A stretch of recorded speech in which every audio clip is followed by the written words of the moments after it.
তুমি মিথ্যা বলছো, তোমার চোখ দেখে বোঝা যাচ্ছে। ওটাকে মিস বলে কিনা জানি না, জাস্ট ছোটবেলার কিছু মোমেন্টস মনে করছিল। কি মোমেন্টস?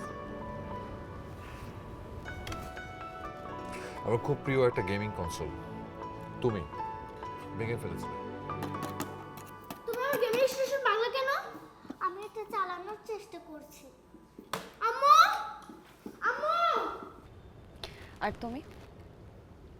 আমি কি? তুমি আমাকে সাইকেলে উঠিয়ে একা ছেড়ে দিয়েছিলে। আমি সেদিন কি না ভয় পেয়েছিলাম। আরে আমি তো শেখাচ্ছিলাম, একা ছেড়ে না দিলে কেউ সাইকেল চালানো শিখতে পারে? তুমি পারতে। তবে এখন মনে পড়লো যখন উল্টে পড়ে গিয়েছিলে ওই সময় দৃশ্য